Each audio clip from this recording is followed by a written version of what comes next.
আজি আমাৰ ৰাঙলী মাজম খেলপথাৰত সদৌ অসম নাৰী সপ্তাহ শক্তি সন্থাৰ আওপা আৰু প্ৰাথমিক সমিতি আৰু স্থানীয় ৰাজ্যৰ সহযোগত আমি ৰাঙলী মাজম খেলপথাৰত আন্তৰ্জাতিক নাৰী দিৱস উদযাপন কৰিব লৈছোঁ।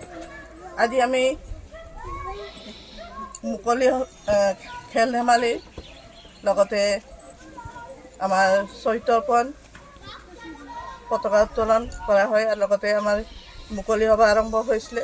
আমাৰ কেন্দ্ৰীয় সমিতিৰ সদৌ অসম কেন্দ্ৰীয় সমিতিৰ সভানেত্ৰী মহোদয় আমাৰ ইয়াত উপস্থিত হৈছে। ৰেশ্মা ওৰাং বাইদেউ, তেখেতৰ উদগনিমূলক ভাষণ আমি শুনিবলৈ পালোঁ। লগতে আমাৰ ৰাঙলী হাইস্কুলৰ পৰমানন্দ পাঙিং ছাৰ উপস্থিত আছিলে। লগতে আমি জয়ৰাম কুৰ্মী সমল ব্যক্তি ৰাঙলী প্ৰাথমিক বিদ্যালয়ৰ শিক্ষক উপস্থিত থকা হেতুকে আৰু অতুলনীয়ভাৱে আমাৰ এই কাৰ্যসূচীখন চলাই নিবলৈ সুবিধা হ'ল।